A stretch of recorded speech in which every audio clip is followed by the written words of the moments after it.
following is a presentation of the Gear Radio Network. Hola! What's good, everybody? Welcome to the JC Money Show here on the Gear Radio Network. And, hey, just want to let you know, before we get onto the podcast, a quick and easy way to support Gear Network and this podcast and the other podcasts on Gear Network, for that matter, is when you shop Amazon. But here's the trick. You got to use our link in order to shop Amazon. So if you go to your browser, type shopgear.com, that's shopgere.com, and you go ahead and click enter, guess what happens? You're getting redirected right to Amazon. I cheated.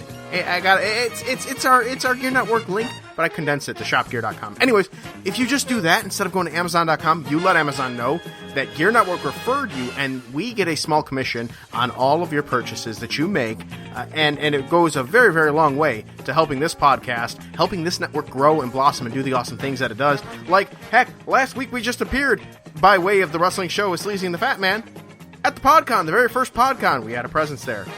I mean, it's awesome. Couldn't have done that without you. So, again, if you use Amazon for any reason, please consider using our link, shopgere.com, to get to Amazon and check us out right now. Back to school supplies. They have everything you could possibly think of. Adhesives, binders, calculators, colored pencils, crayons, cutting and measuring, dated supplies, erasers, folders, highlighters, markers, notebooks, organizationals, paper, pencils, pens. I mean, the whole nine. You got it. Anything you need. What else? What's more on their list? Shipping supplies, writing instruments, calculators, the whole nine. Everything you could possibly think of, and it can be delivered to your door, your front door, or your side door in 2 days or less with Amazon Prime, which we also can hook you up with a free 30-day trial of, all by going through shopgear.com to get to Amazon. Gear Network hooks you up, and by your doing your shopping there, you hook us up. On today's show, this is a Salute to Pro Wrestling Night pregame show. That's right, 2019, Frontier Field, the home stadium of the Rochester Red Wings. And I have Grant Anderson, the host of the festivities. I'm the co-host for this event. But here on the JC Money Show, I'm the host. He's riding a shotgun with me, and I'm going to get to know Grant a little bit. We're going to get to know Grant. We're going to get to know about his history with the Wings, how long he's actually been with the organization, what his role is, what he does besides the visual aspect that you, the fans, see between innings when he's handing out different things, his history in wrestling, how he got involved, his friendship with Mick Foley, how the hell he got Jerry Lawler to come here. I mean, this guy... He's got a good story to tell. I've known him for many years. You're going to enjoy it. And again, Wednesday night, Frontier Field. Salute to Pro Wrestling Night 2019 featuring Jerry the King Lawler, the folks from Pop Rock, myself, Grant Anderson. We'll be on the other side. Coming to you live from the Gear Network studios in Rochester, New York. This is the JC Money Show with your host, John Cimino, a.k.a. JC Money. And now, here's John. And hello, ladies and gentlemen. Welcome to this edition of the JC Money Show here on the Gear Radio Network, the Salute to Pro Wrestling pregame show. How's it going? My name is John Cimino at the JC Money on Twitter. We are heard on the air on Spreaker, iTunes, Google Play Music, iHeartRadio, Spotify, wherever fine podcasts can be heard. I shouldn't say iTunes. They're not iTunes anymore. It's Apple Podcasts, whatever. We're everywhere. Joining me on this edition of the JC Money Show here, the Salute to Pro Wrestling pregame show. He is the co-host for this particular show. I am his co-host on Wednesday. Ladies and gentlemen, at Grant RW _FanFeud on Twitter, the man, the myth, the legend, Mr. Grant Anderson. Grant, say hello to the listening audience. Hello to everyone out there. And JC, I'd like to say congratulations to you for the good sense in booking me as a guest. I'm sure you will get the return in listenership and downloads tenfold over the next couple of days. So congratulations on making a good choice. Well, I appreciate that. You know, you healing up the heel there. I could respect the game here. And ladies and gentlemen, the rest of this show here presented with no commercial interruption, thanks to your recent Amazon shopping using our links at either gearnetwork.com/Amazon or shopgear.com. Which is our redirect link that you heard earlier on. Again, use our links when you shop Amazon. We get a small commission for that. On today's show, we are going to meet Mr. Grant Anderson. He has been with the Rochester Red Wings, a man of many hats, and maybe he'll share a couple of them with you today. We're going to talk to him about that, his history with pro wrestling, because he does have some history as far as wrestling goes, what made him a fan and everything, and then cap it off with Salute to Pro Wrestling Night. So, Grant, how's it going, my man? What have you been up to this week in preparation? It's been really an ongoing several-month thing, starting with getting Jerry Lawler confirmed as our special guest for our second Salute to Pro Wrestling night on Wednesday night. And, when we do a theme night, we like to make sure that we have as many cool elements as possible for both the average fan attending the game who may not know it's a theme night, and then for the real fans. I think you might call them smart fans who would know exactly why we're doing something. And if we're, for example, making fun of Dave Meltzer in the Wrestling Observer, the original version, which was so poorly written and poorly typed that you didn't need a magnifying glass to find all the mistakes in syntax and grammar. Well, that's Meltzer for you. He's terrible. Yeah. So, oh, no, go ahead. I'm sorry. Yeah, just doing a lot of preparation for that, as well as, we only have, I think, 14 home games left. So our goal with the Red Wings and Rochester Community Baseball is to make every one of those games as enjoyable as possible for every fan that comes to the game. And definitely it is. I've mentioned on this and several of the podcasts and radio appearances over the years that I've done, and the Red Wings. I'm always if I'm in a studio, usually I'm wearing one of my 7,337 Red Wings hats that I have. Mm-hmm. So they know very well that my history there is long and wonderful there. But your history with the Red Wings. Now, a question that I had sent to me via my DM, I will not give up the boss on who, but they wanted to know a little bit more about you. How long have you been involved with the Rochester Red Wings?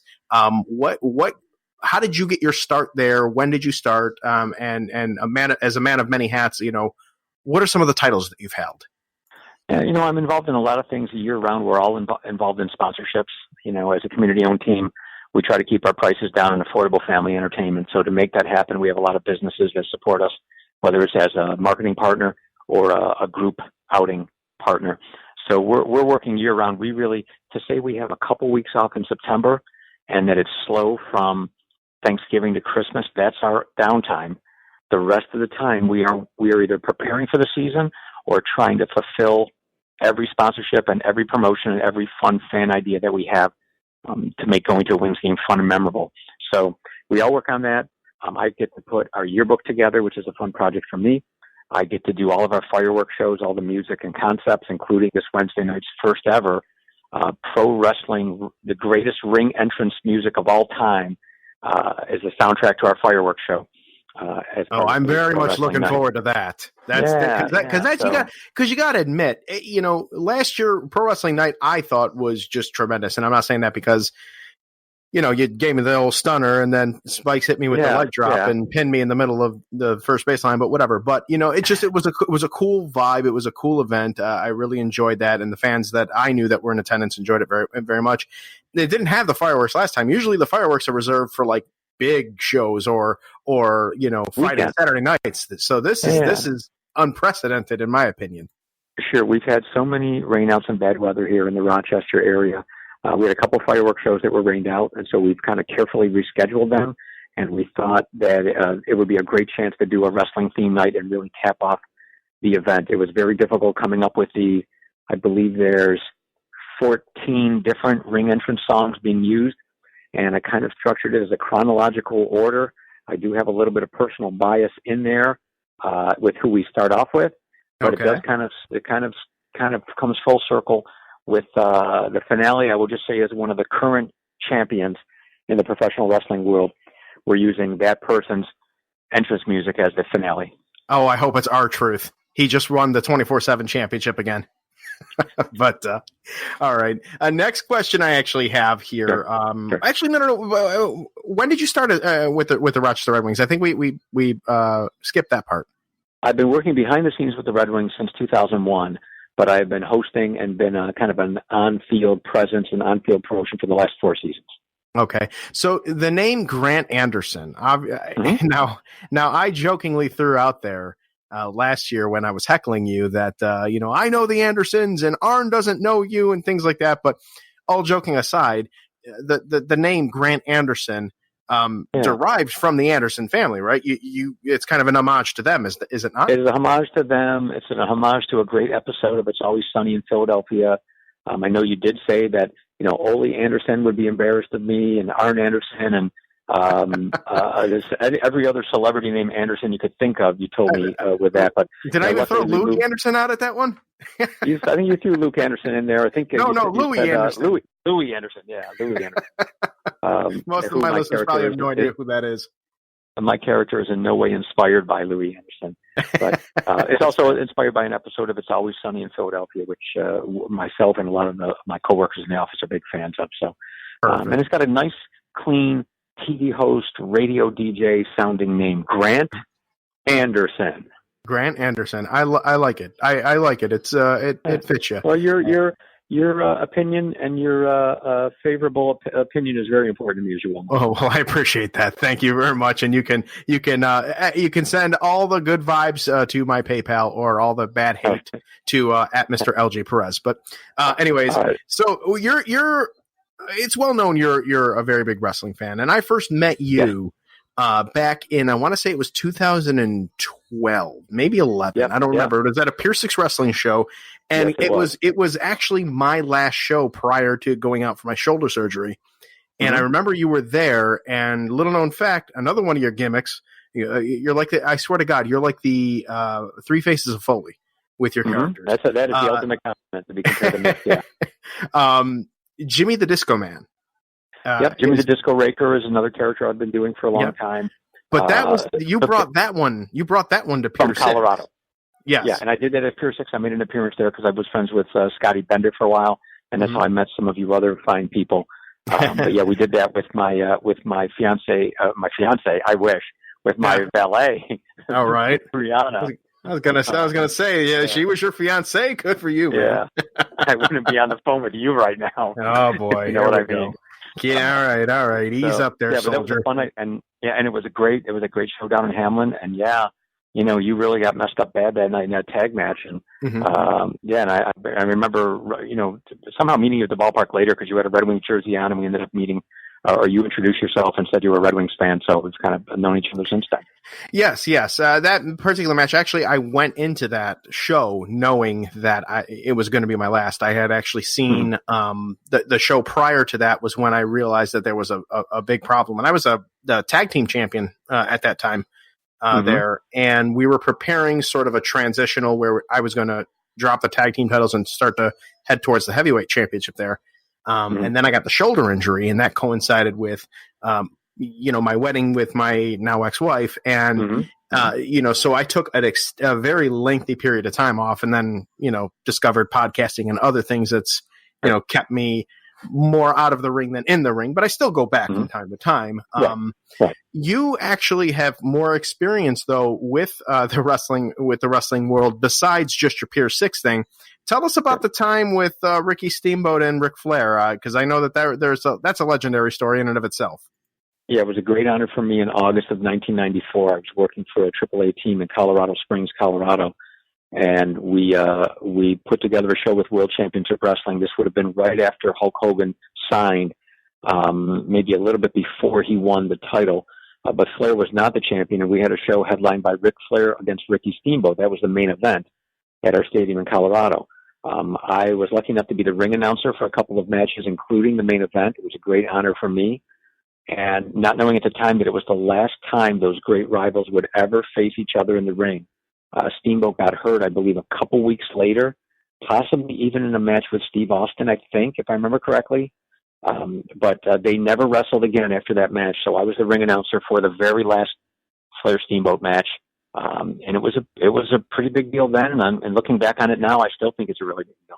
Well, absolutely. Hindsight, just kind of looking back at it, and, WWE Network does a very good job of highlighting the special rivalries, if you will, with all of the different, and Flair Steamboat is one of them. So to be able to say that you're one of the very, very few people that had some sort of involvement in the last of that historic rivalry is it's not something that can be taken lightly. Like that's one of those awesome things. So with you mentioned being a member of the minor league team in Colorado back then in the 90s, were you in the same role as you are with the Wings today? And were you largely instrumental in incorporating like the wrestling element to that show, or how did you become a fan? That went, well, I really became a fan because my uncle Tony DeLucia brought my brother and my cousin and I to a NWF show, which was the territory from Cleveland, Buffalo, Pedro Martinez. And we went to a couple shows where maybe I was in 6th or 7th or 8th grade. And maybe the second show we were at, it was Dominic DeNucci and Luis Martinez against Crazy Luke Graham and Abdullah the Butcher. Wow. And it was so real and so scary and so bloody and so intense, and the crowd was screaming, and it was the craziest thing, like even way better than the TV that we watched at the time. And I became a fan right at that moment. So whatever this is, I think this is really cool. That's what my mind was like at the time. And that love carried with you through, I'm assuming, obviously, a love for baseball, the game of baseball as well. How were you able to successfully intertwine the two? Because back at that time, granted, while WCW was starting to kind of come along and rival WWE at that time with the Hogan signing and all that stuff, WCW was still looked at as the minor league, so to speak, at that time. Was it a tough sell to get that, to get wrestling there? Not really, because, the winter meetings in December 93 were in Atlanta. And so I took it upon myself to call and arrange a meeting with Don Sandifer, who was doing all the booking for the arenas for World Championship Wrestling at the time. And they had a taping at Center Stage, and he invited me to go to the taping as his guest. Davey Boy Smith showed up at the taping. Rick Rude was at the taping. And we talked about how we would do a show. And Zane Bresloff, the late, great Zane Bresloff, who was responsible for all the big first couple WrestleManias on the WWF side as a promoter, was working in Denver, and he was somebody that we worked with. And that's how we got that show, was just from a meeting in Atlanta and then being introduced to Zane Bresloff in Denver.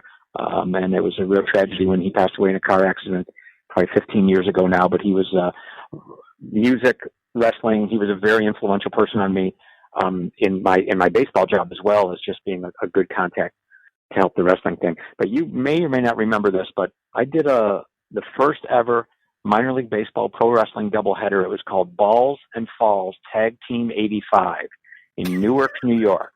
Does that ring a bell to you, Jason? I've heard of it. Yeah. Mainly because I'm a juvenile and I recognize, and so you mentioned Balls and Falls. It's hilarious to me. Yeah. But yes, I do recall hearing about that. It was covered in the Sporting News. That was just, again, a random phone call through a New York State Athletic Commission friend of mine who put me in touch with Ed Cohen, who was the arena booker for WWF at the time all over the country. And somehow we got this little spot show at a 1,200-seat ballpark in a village of 12,000, Newark, New York. And it was headlined by a title match with Brutus Beefcake against Tito Santana. Bret Hart was on that show. Jim Neidhart was on that show. Pedro Morales was on that show. We drew almost 1,500 people in a 1,200-seat New York Penn League ballpark in a town of 12,000. So, it would be the equivalent of us drawing, 10 or 15% of Rochester's population, 20 or 22,000 people to a game at Frontier Field. So that was my first big thing, and the Sporting News covered it because at the time it was the first minor league baseball, pro wrestling doubleheader. Mm-hmm. The White Sox had done it, I believe, because Eddie Einhorn was involved with the AWA or the IWF, whatever that Midwest branch federation was. A couple of major league teams had done it. Of course, the Mets had done it, not as a doubleheader, but they'd hosted wrestling at the ballpark. Yes, at Shea Stadium. We were the first minor league baseball pro wrestling doubleheader, and it was so that was my first big promoting thing that I got to do. And the anniversary of that was last week, by the way, August 1st. I always celebrate that with my partner Jeff Lavin, who was working with me at the time. Now, let me ask you, behind the scenes, do you often hear throughout the years let's just say before the Salute to Pro Wrestling Nights started, did you often hear from, fans or shareholders or anything like that, maybe in the winter shareholders meetings or things like that, any sort of pro wrestling inquiry like, hey, can we do a ballpark brawl? Because there were ballpark brawls in the early 2000s, and I seem to recall... I seem to recall there being at least one here in Frontier Field. And the one constant that I would hear from promoters was that they'd lose their ass, as far as the money was concerned. But it always seemed to me that, in a summertime, like a pro wrestling event, if done right at a minor league stadium, could be a great event. So, did you often hear prior to the Salute to Pro Wrestling Night any sort of anything involving bringing pro wrestling in some kind back to Frontier Field? We're going to do it at some point, whether it's through a regional promotion like Northeast Wrestling. Northeast Wrestling, I've worked with them before in Williamsport, Pennsylvania, at a ballpark show. They do several ballpark shows, including, I believe, Pawtucket and a couple of other ballparks in our league. But then when Buffalo was doing the ballpark brawl, Chris Hill, who I'd worked with from a baseball standpoint, was a huge wrestling fan, a huge fan. And he put these things together. So we had a show here. We got rained out on the field, so we put the ring up in the concourse, and it was still a pretty fun thing. That's where I met Mick Foley for the first time. Noel and Dewey were like teenagers, or barely teenagers, but I knew they were big amusement park fans. The next day, I hooked them up with Seabreeze passes, and so that's how I kind of started as kind of a friendship with Mick. And so we had Mick appear at the ballpark a couple times. Bret Hart appeared once, and it drew a whole different crowd. A great crowd of wrestling fans and TV fans and pop culture fans, almost like a Comic-Con would. Mm-hmm. And Mick's son Dewey was one of my interns in 2014 for a couple of months. So, we've had kind of a long time connection. He's a huge baseball fan. Mick has family from the Rochester area. So, we just kind of stayed in touch. And so he was the perfect figure to kick off our first Salute to Pro Wrestling Night last year. Yes. And we had a great time. And honestly, and I met Mick, I met him once, I think it was with you at the comedy club, but I actually met and spoke to him last year, and he's such a kind person, very, very down to earth. And I complimented him because I know he does DDP yoga just like I do. And, and, just seeing so many years of what he looked like on TV and how slim he is in comparison, and looks like he was walking a little better, thanks to the DDP yoga, and complimented him on that. And he was, a real genuine guy. So I thought it was really cool. Part of me was hoping to see him again this year. But then you're kind of back. I don't know if you back up the Brinks truck or called in a favor to the old man or something, but Jerry the King Lawler, that is a tremendous follow-up. How did you manage, or how did you or the Red Wings manage to get Jerry Lawler here? And did his contract with WWE, did you have to go through any sort of leaps and bounds for that, or how did that all come together? I had a contact when TNA first started in Nashville, when Jerry Jarrett and Burt Prentice was involved. And again, we had winter meetings in Nashville. And when I go to a different city, I like to check out indie wrestling or a pro wrestling show.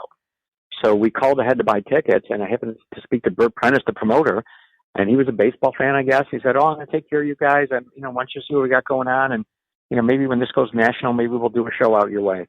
So we ended up doing a small show with Burt, whatever Burt's promotion was. It might have been USWA at the time. Oh, Burt, back then, wasn't that MCW? Wasn't that Music City Wrestling? Or am I thinking of Burt's promotion in the 90s? It was Burt's promotion in the 90s. This would have been 97 or 98.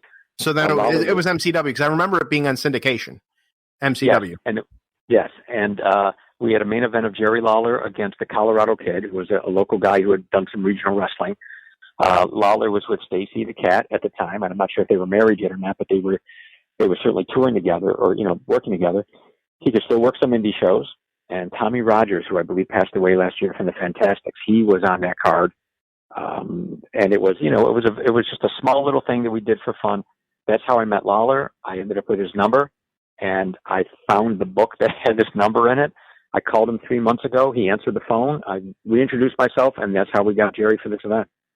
That's incredible. I'm definitely looking forward to meeting him, and really, and seeing everybody and taking it all in, because pro wrestling and baseball is very it's a great combination in my opinion. So let's talk Salute to Pro Wrestling Night, the history. Last year you had Alicia Tout as the co-host. You had Pop Rock there as well. And they will be there again this year too. The cast of characters there. You had me involved. You had Mick Foley involved. What brought all of that together, because I'm not speaking about some of the outside things that, behind the scenes that nobody really needs to know about, like some of the issues or whatever. Just like, I suppose, I guess what I'm really more or less looking for is the feedback of the first show. Like, when it was all said and done and you got to sit back and you got to look and decompress and see everything and hear about the feedback and read the tweets and things like that, what were some of the takeaways from last year's Salute to Pro Wrestling Night? One of the easiest indicators that we look at, JC, is how many people are in line, how many people are how many people are smiling when they get in the line to wait for someone's autograph or a photo op, and how many people are smiling even wider and harder, if you will, when they leave. We knew that Mick spends a lot of time with everybody, so while the line might not have moved as fast as another autograph line would, everybody really got the chance to feel like they talked to Mick for a minute, because he is such a genuine guy, as you mentioned. So that provided some instant feedback. The number of people wearing wrestling T-shirts and wearing wrestling stuff that night for a first-time event was another. And just looking at some of the videos and some of the pictures and the compliments we got from fans, we knew that we had come up with another nice theme night that would appeal to some baseball fans and some wrestling fans in a fun, cool environment, a full evening's worth of entertainment. That's what we feel we want to give everybody every night. And I've said this a million times on social media, on podcasts, to you directly. Just you guys there at the your events planning team and everything. I mean, honestly, you guys are seriously one of the best in the business, because there have been some years where the on-field product wasn't necessarily up to the historical par that the Red Wings, have had, over the course of 100 plus years of playing baseball. But the fun element has always been there. Like, my daughters, I've been taking them to Wings games since they were born. And they always go. Yeah. They always like to see Spikes and Mitzi. That's kind of their big thing. Is they go, they see Spikes and Mitzi's. I took them to the Superstars one game, and I was laughing just as hard as they were at the Superstars. They kind of see the game of baseball as kind of like the extracurricular thing. They go there to be entertained, and there's a large demographic of people that may just go take up a Red Wings game to be entertained. Not necessarily for the sports game, but I mean, it's really hats off to all of you for doing that. Yeah. Do you think your daughters were entertained when Spikes knocked you down and gave you the leg drop and pinned you on the field in front of 8,000 people last year? Did they find that entertaining, Casey? Did they? I did not. I did not bring them to that event. Okay, good. Okay. They know. Well, okay. So with regards to breaking on the wall here, they know that Dad wrestled. Yeah, they know that Dad's a bad guy. Dad's a bad guy. My older one's now starting. She's smart beyond her years, and she's starting to ask questions. And she said this: the one thing that I was hoping I wouldn't hear from her, which was, "Dad, I want to see you wrestle sometime." There's a whole nother side of me that they just don't know. They know the jovial, happy radio personality, JC Dad. They don't know the evil. I got the mag light. I do dastardly things, but then the good guys always end up getting the one up on me. And I'll get you next time, Gadget. I'll get you next time, kind of thing. They don't really know about that, but I did show them the pictures of. Let them keep their innocence a little longer. Well, I showed them the picture of, it looked like it was Spikes that was hitting me with the right hand. I didn't show the part where I threw him into the infield because they like Spikes and they like Mitzi. So I wanted them to, I wanted to put over Spikes to them and be like, yeah, Daddy was playing the role of a bad guy, but Spikes was super strong and he got, whatever. But I'll never forget the gasp from the crowd when you shoved Spikes down to the ground, and the crowd was not expecting it, and it looked so serious and so severe that the entire crowd gasped, and then everything else happened so fast. But yeah, that was a fun memory. I got to tell you, Christmas morning memory, except it happened in August. Well, I got to tell you, when I was in the zone, when we were doing that whole skit, I was in the zone. I was talking on the microphone, and I knew that there was a large, very, very large crowd there, but I didn't see any one of them. What caught my eye was after I had shoved Spikes to the ground and I looked up at the infield, and the players and the umpires were looking over at our direction. Yeah. Where they had stopped warming up, and they were like, "What is going on over here?" You know. Yeah. Yeah. It was at that point when I looked and I'm like, "Oh, we got something here." Mm-hmm. And then, the Hulk Hogan music played. We do the, bip, bip, bip, the 3 hits. You turn around, you give me the stunner, which, as you told me when we went to lunch a couple of weeks ago, hurt you more than hurt me. Yeah, it did. I think it did. So no stunners for you this year, my I'm man. not 19 anymore. No stunners for you this year. But yeah. And then when you told me about that, the crowd gasping part of it, like I was like, oh man, that's awesome. So I know I had a blast, and we are looking forward to tomorrow, Wednesday, where again at it's a 7:05 game. Right, the gates open at 6. You gates can open meet at Jerry 6. King Lawler, have an autograph, have a photo taken with Jerry. He's going to throw out the first pitch, then do a second signing, and then he's going to be my guest in a very special post-game live interview on the field to talk about his career, all the many highlights of his many roles, and all the incredible things he's done in his entire life of wrestling. And then we'll cap off the evening with the greatest ring entrance songs of all time. We have a very special dedication that'll be part before the fireworks show, and a very special intro. And we haven't mentioned yet that for all you world championship wrestling fans, Tony Schiavone, the voice of Monday Nitro for all those years, the play-by-play guy, will be in town, and he will be part of. He's the broadcaster for the Gwinnett Stripers. Yes. So Tony will have a role tomorrow night as well. We have a Tony Schiavone bobblehead that he'll be autographing and we'll be giving away to a lucky fan during the course of the game. Very nice. We'll have several on-field promos. Instead of, we have a promotion that's, 4 songs in 40 seconds. Can you name these 4 songs? Well, those will be ring entrance songs. And instead of the emoji game, we'll have complete, guess the catchphrase or complete the wrestler's catchphrase. I got to tell you, the one that I'm looking forward to is I'm looking through this list here. Paul Heyman promo showdown. Yeah, I think you're going to host that one. That? Yeah, well, I don't want to. I want people. You don't want to give up the boss on that. All right. You can tell me off air, but I saw that one and I'm like, oh my goodness, what is this? I think you'll be. That's one of the ones you'll be hosting. And again, I'm very happy to have that we mended our fences last year, and that you will be my yes. co-host. Hosting some of the on-field promotions on. I'm very happy. I'm very honored to be doing that. As I've told you a while ago, I actually mentioned this in my last podcast when I was talking a little bit about my history. The Red Wings and me. I mean, my grandmother's house was on Lang Street, which is a street over from Norton Street, where the old Silver Stadium was. So my grandfather always used to get tickets when the old Dollinger company was there. Like they would always, they kind of had a partnership or whatever. He'd get the tickets, and we would always go. We'd sit in the upper right field bleachers because that's where we always got tickets for.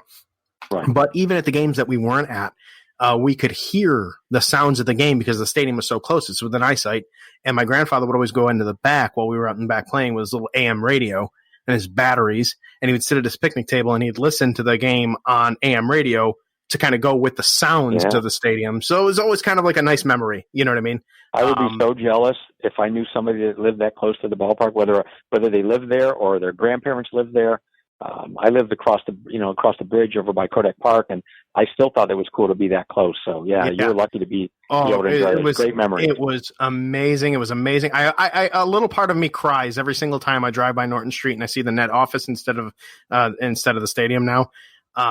But yeah, I mean, it was great. And, I wish my grandfather, he passed away in 2007, but I remember telling him, you really could have made a lot of money. You could have sold some parking, $5 parked in your driveway. He had the driveway that went to the back and, you could park multiple things. He could have sold $5. I mean, I remember cars just being down Remington Street for, all the way down till almost Clifford Avenue. So, right. That's right. Of course, back then, to me, to a little kid, everything seemed much larger than it probably was. But, every time I went to the Red Wings games at Silver Stadium, it always seemed packed. It always seemed, the team I was always very entertained. So, again, I'm very honored to be a part of this, it's great memories. This event here. And so lastly here, what can everybody, not without giving away too much, but what message do you have actually to the fans that to get them excited? Give them a little something to really to draw them in. Right. Wear your Macho Man T-shirts. Wear your John Cena T-shirts. Wear your wrestling stuff. That's how we're going to pick people to be part of the on-field promotions. Go to the Pop Rock table and register. They're going to be giving away great gift bags, including some cool wrestling stuff. Come for the game. Come for the wrestling promotions. Come for the fireworks. Bring signs. Bring signs and just yell along and just be part of it. Check out the video board. The Red Wings will have some good guy wrestlers pictures on the board, and the visiting team will have some bad guy wrestlers on there. It's a whole theme night. If you're a wrestling fan, it's going to be a great night to be at the ballpark, and redwingsbaseball.com for tickets. And the gates open at 6. And if you want to meet Jerry Lawler, 6 to 6:40, and again from 7:10 till 8 o'clock. And after the game, make sure you catch the post-game live interview with Jerry. And, when he's done some of these interviews, this famous interview on the David Letterman show with Andy Kaufman, that didn't end too well for Andy. I'm just going to be very careful that I don't anger Jerry, or I'll end up getting knocked. You're not going to please don't wear your neck brace that you wore. Otherwise, I'm bringing it. Bringing it just in case.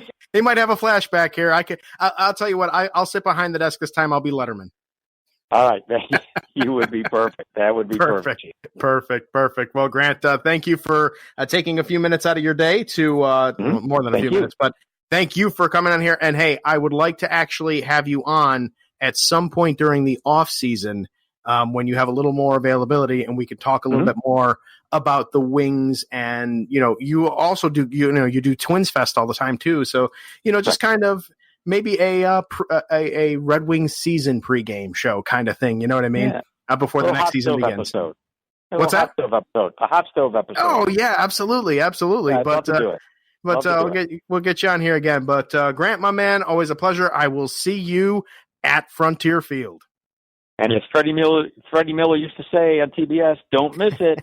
Be there. Oh, yes, Freddie Miller. Awesome. Grant, thank you again. All right, thank you. And that's going to do it, ladies and gentlemen, for this edition of the JC Money Show here on the Gear Radio Network. It was the pregame show. We want to see you there tomorrow night. Gates open 6 o'clock, Frontier Field. Red Wings, Gwinnett. Salute to Pro Wrestling Night 2019. Thanks again to Grant Anderson, who will be the official host of the event. I will co-host with him, but hope to see you all there. So long, everybody. Good night now. Flava Flav, you know what to do. Yeah, boy! The preceding presentation has been brought to you by the Gear Network.